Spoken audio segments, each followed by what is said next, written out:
Hey Leo. This is your reading for mid-May 2020. We've got the Ace of Air on the bottom of the deck to start you off.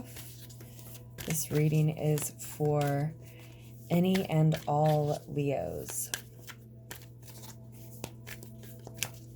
Maybe you are a Leo sun,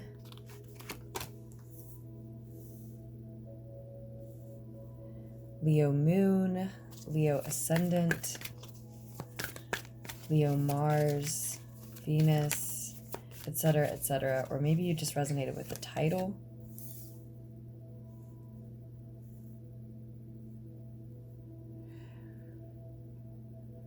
Or, of course, you could just be interested in Leo energy. Maybe you are interested in a Leo in particular.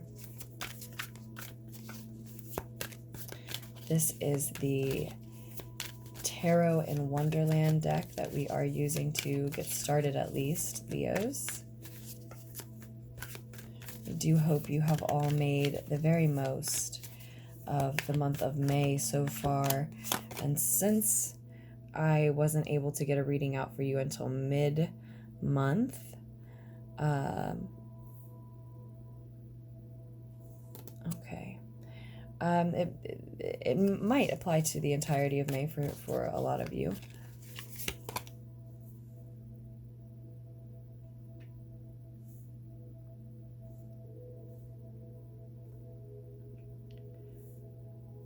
At least part of the reading, since we are looking into the past. So that's what we just pulled here, is the root of the situation with the Nine of Fires. Nine of Fire showing up for us. Let's just... There we go. Make sure you can see everything. And of course, we also have the Six of Chalices on the table already, the Queen of Chalices, the Eight of Earth, Eight of Pentacles there as well. That's actually what you're moving toward in your near future, Leos.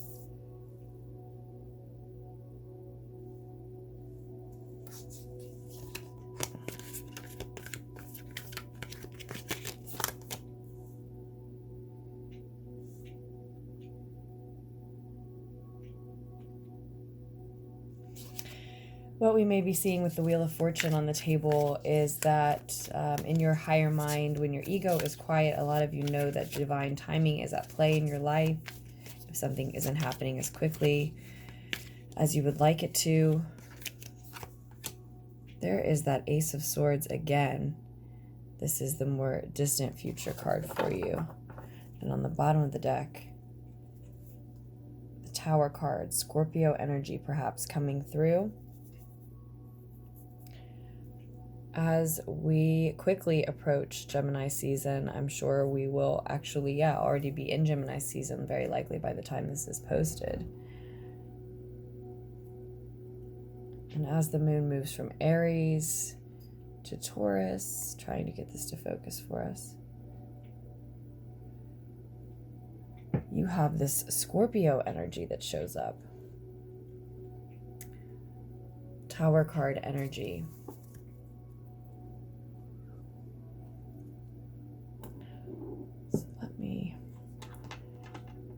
Make room for this from the bottom of the deck. Or at least for part of it.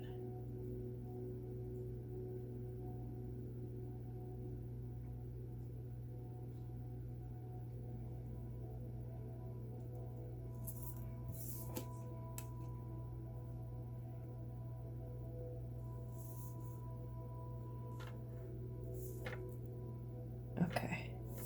Sorry, I'm being picky about the cards. Well,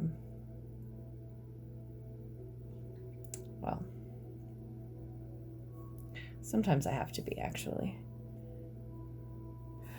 Okay.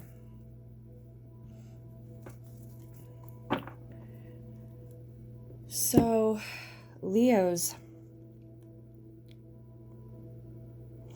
We see with the Six of Chalices here, soulmate energy coming in. I was just saying this to someone, I feel like I was just saying this to someone yesterday in a reading. Possible soulmate energy coming in. It can just be fond memories of that type of bond, that type of gift, or a gift coming from someone like that. Maybe a gift coming from a childhood friend, with this card also carrying innocence.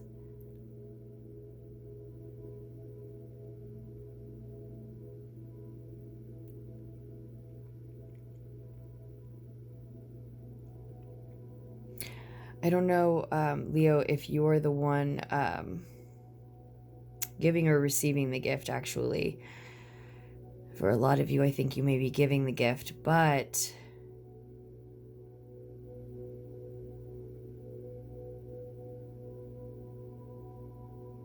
I definitely think it's someone from your past that you're connecting with in some way. It could be romantic. It doesn't necessarily have to be, of course.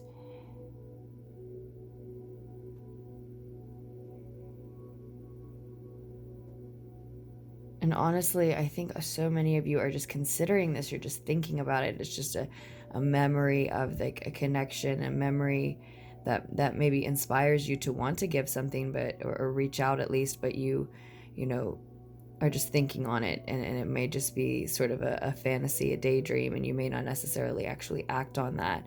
And I do think that, like, if you feel like the masculine energy reaching out, or like you would be in reaching out, and you know, that's very, you know, that's certainly taking initiative, and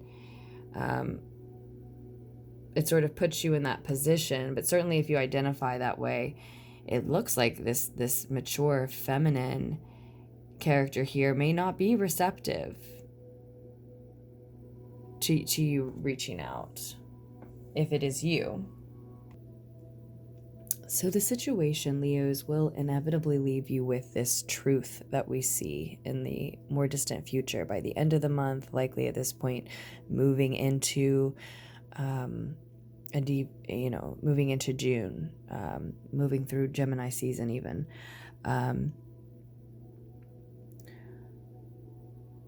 The truth that remains after much else, other things that are false, fall away, which we see happening in this Tower card. Now, for those of you who are having fond memories of a soulful connection, a loved one, a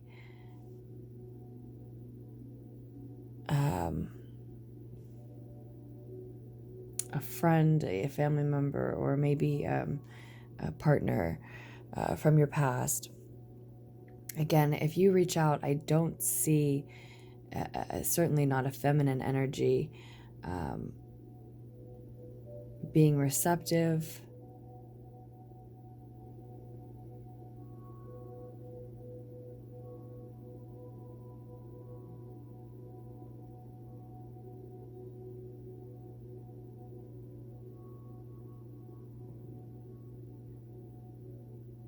Or if they are receptive, it won't be in a positive way.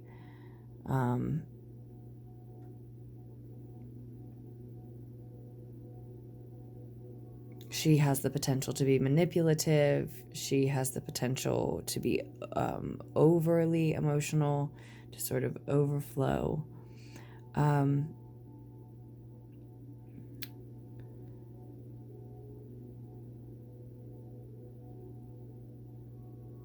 And so in that case, I think that the truth about the fact that you can't make this reconnection a reality may be something very uncomfortable for you. With the Tower card on the bottom of the deck, a lot of very uncomfortable, uneasy energy coming from this card, in fact. Yeah. So I think that, you know, that may be the case for many of you, because it was palpable.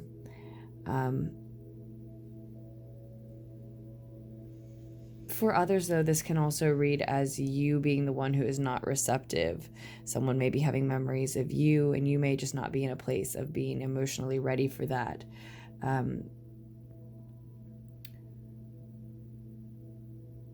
You're just not responding well, probably not being receptive at all. And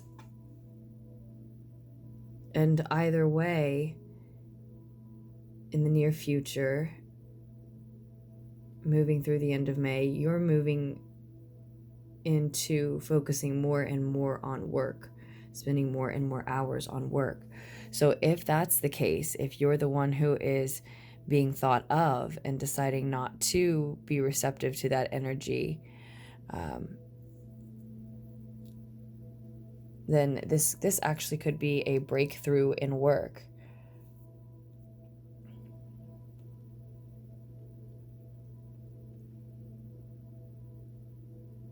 It may be very uncomfortable, though, how many long hours have to go into that work, because again, that energy was thick. And then we have the root of the situation being the 9 of Fire, crowning thoughts represented by the Wheel of Fortune, a piece of advice in the Knight of Swords.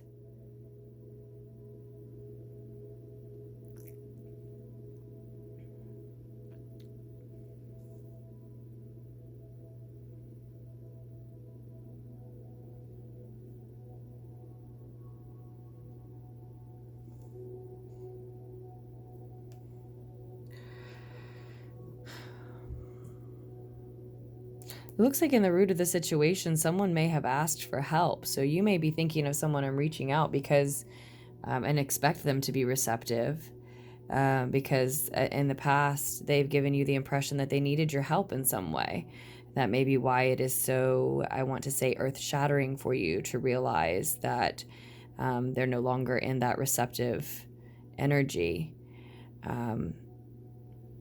If they, you know, if you read that correctly. And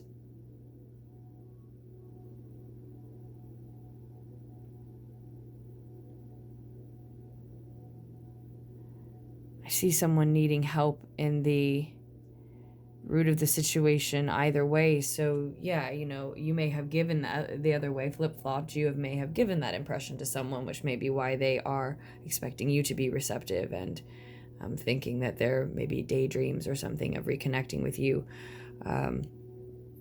Can be made a reality.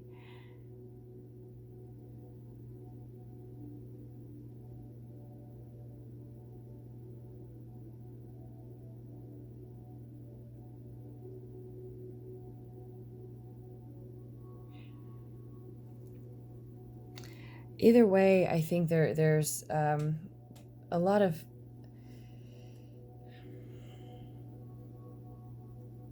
resistance and fear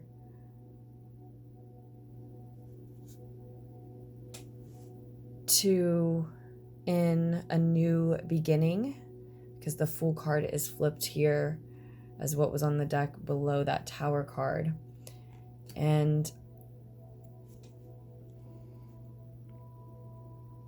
so if you're the one who's not being receptive to a gift or a reconnection or help that's being offered, when you have maybe given the impression that you needed help in the root of the situation, maybe just, you know, through the vine or in prayer or something like that, you might want to reconsider, because like I said, this energy of the Tower card is very thick and uncomfortable, and it looks like in turning down that help, if you must, the long hours that you decide to focus on instead may be jarring to say the least. At the same time, when I say reconsider, I do mean reconsider, and consider again, right? Because if you are in such a closed off state that you don't think you can work with someone else without demanding and insisting and controlling that they do certain things the way that you want them to work with or connect with, I guess, as we, you know, the nature of the connection, the relationship could be many different things. But I do think it's soulful. I do think there are fond memories associated with it, or it's a connection like those from a time of innocence. But yeah, if you don't think you can work with them without trying to make sure it goes your way, if you don't think you can connect with someone, you know, if you have to have everything, well, basically, if you know you need that time to yourself, then that's something different. But yeah, I keep saying work with, because it looks like that may be particularly relevant in term well, for those people who are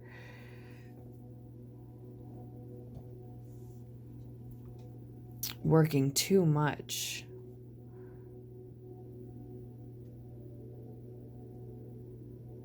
Working too much as a result of turning down some sort of help that they need.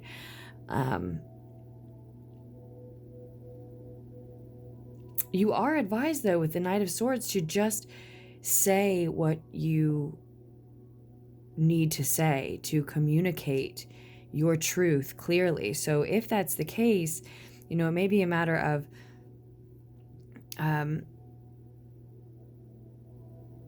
accepting that help, but being honest with the way that you need things to go. And I haven't completely detached from the other message that was coming through about you being the one who is making an offer. Still, that is your advice.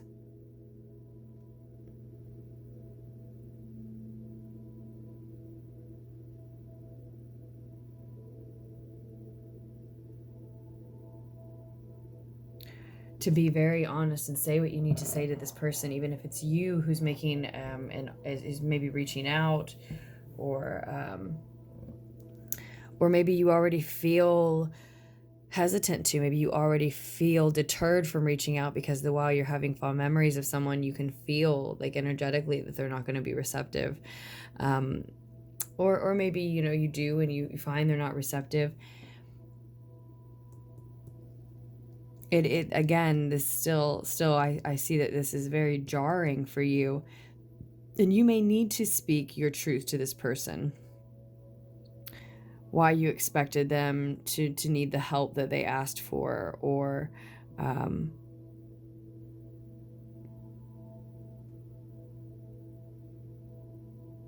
whatever it is that you feel needs to be communicated, whether you're the one who is not receptive to an offer, or trying to, or considering making one. Either way, this advice, this type of honesty here can hurt someone's feelings. It can be reckless. It can be disrespectful. And I'm not, and the reading is not advising you not to try to find a respectful way to communicate your truth to those you need to communicate it to, for your sanity, for your health, for your evolution and progress and growth, just so that you can move on and move forward. Or, you know, have work and a project done in the way that you see fit, if that's more the message that's fitting.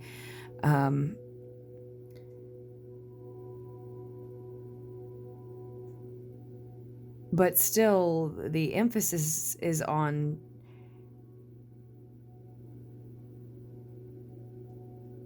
saying what needs to be said.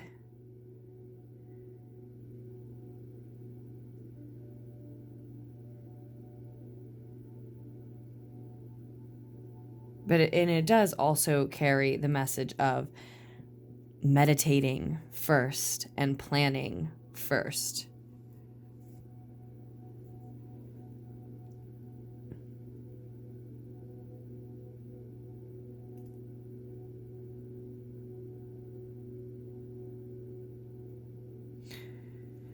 There is a way to speak that truth. after a certain amount of time, there is a time to speak that truth.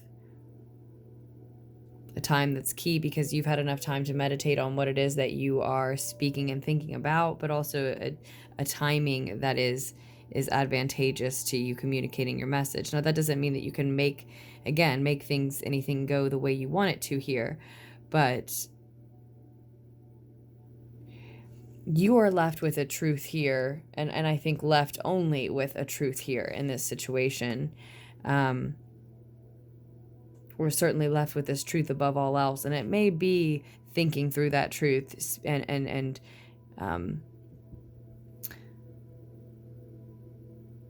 it may be thinking through that truth and communicating that truth as precisely as possible, and maybe respectfully is what we might mean as well as possible, toward this individual, so that you can really find it, and so that you can really own it, so that you can really live it, so that you know it belongs to you, so that you're really well acquainted with and comfortable with and happy about what it is that you're left with, since it looks like you're really just left with this truth. Whatever other falsities that made up your world, your connections, have to fall away.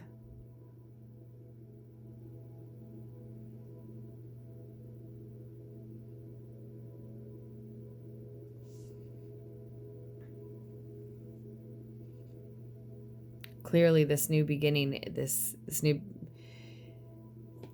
there's a hesitation to move beyond this realization that many things are false, and the new beginning that's on the other side of that clearly is a little scary. But what you're equipped with, what you wield, is your truth. So the more comfortable you are handling it, speaking it, owning it, maybe explaining it. And so for those of you who are only having a fond memory, this person won't be receptive and you have no intention of actually reaching out, the message may just be then to map that message out as if you are going to meditate on the matter and write on the matter, speak on the matter, plan on the matter, so that again you can connect with your own truth that you find in and through that process, which is the point and going to be the point regardless, even if you do end up reaching out. That is what you will be left with.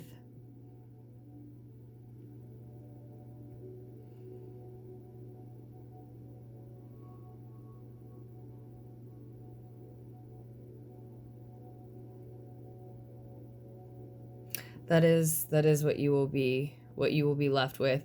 And that's the case for some of you too, who even upon reconsidering still decide not to accept some type of a gift, of an offer, of a reconnection with someone.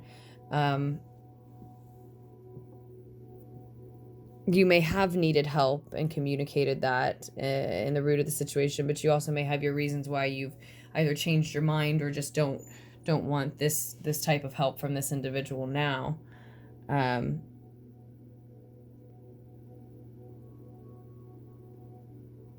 when you're, in either case, when you're spending these long hours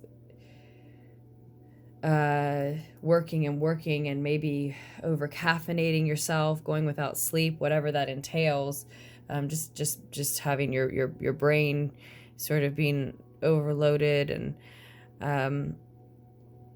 certainly make sure you're at least fueling yourself correctly. I can't help but say, but also I think that's coming through because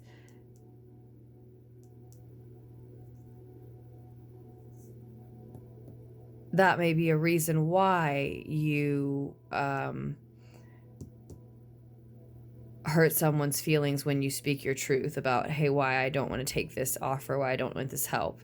Doesn't mean you don't need to speak it, But the Knight of Swords can often remind us to consider frequent meditation. Maybe you don't want to meditate long, and maybe you do meditate regularly, but it's asking you to just meditate more frequently. So they could be shorter sessions, but just more frequent ones throughout the day or week or something like that, right? To consider when to speak that truth again, when and how. If you're even going to, again, if you're even going to, and either way, the point is all about you connecting with and bonding with, and again, really just owning and fully realizing, yes, totally understanding your own truth. There are angles of it, considerations of it that you really need to map out for someone else. Maybe this someone at this time specifically, in order to understand it more fully yourself. And then any negative energy between you and them and any experience you've had with them may truly evolve into, gratitude for this clarity that it affords you.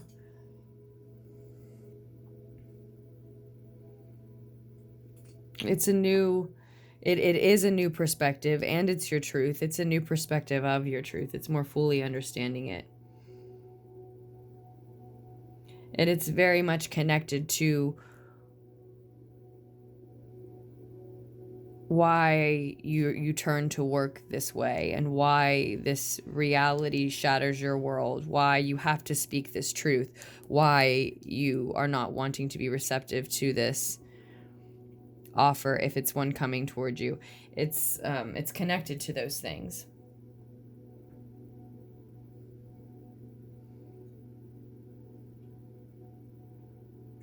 It's like it's the same truth, but there's just a deeper, more full understanding of it that's coming your way,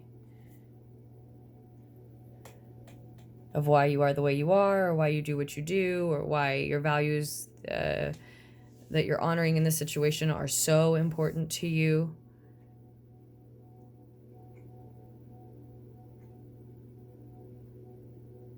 For some of you, I mean, it actually, maybe this conversation, this attempt at reconnection, this revelation and jarring energy, shocking, electrifying, jarring energy, maybe it leaves you with a brand new truth. Maybe it is a brand new perspective for some of you. Yeah, for some of you it is. And here's the Tower card. And here we have the Tower card again. This stuff just doesn't get old. It just doesn't.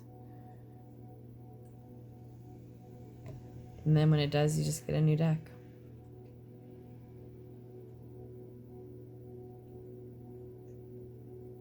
I love this version. I say that about pretty much every card in the Shadowscapes tarot deck that we're using here to get some additional information. But it is a beautiful version of the Tower.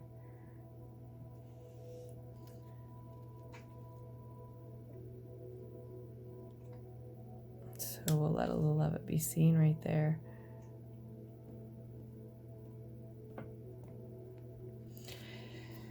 Yeah.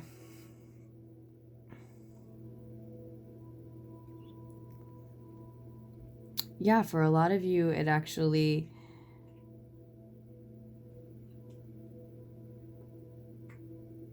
reveals such new depths of, again, your life, what it is you're doing or why you do it, your values, that this new perspective is actually like a brand new way, a brand new truth for you. It's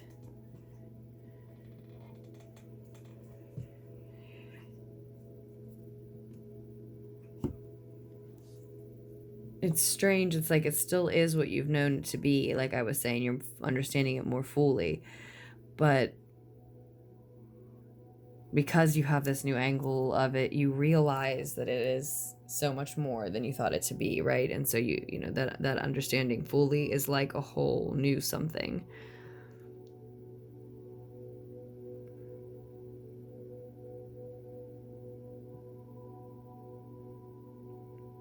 But you know, it's a very uncomfortable realization for you, because there's been so much of you wielding this truth before you really understood it, and yet we can't stumble over that. We mustn't, right? Because you know, like any weapon, it's clear here that you have you needed to wield it in order to come to understand it more fully. So I think we will leave it at that, Leos, for your mid-May 2020 reading. I hope that at least some of the needed insight was able to reach you here. If you are interested in a personal reading, scroll down to the description box down below. Thank you so much for all of your support to the channel, orders and donations, likes, comments, shares, subscribes, etc. It's all so very appreciated. I will tell you before you go that you do have 88 on the table, with the 8 of Fire showing up now on the bottom of the clarifier deck after we got that Tower card. So that's 2 8s here in the reading on the table. It might hold an additional message for you, or just have some specific significance to you, Leos. I have so much love for you, truly, and I truly look forward to doing another reading for you just as soon as I can. Bye, Leos.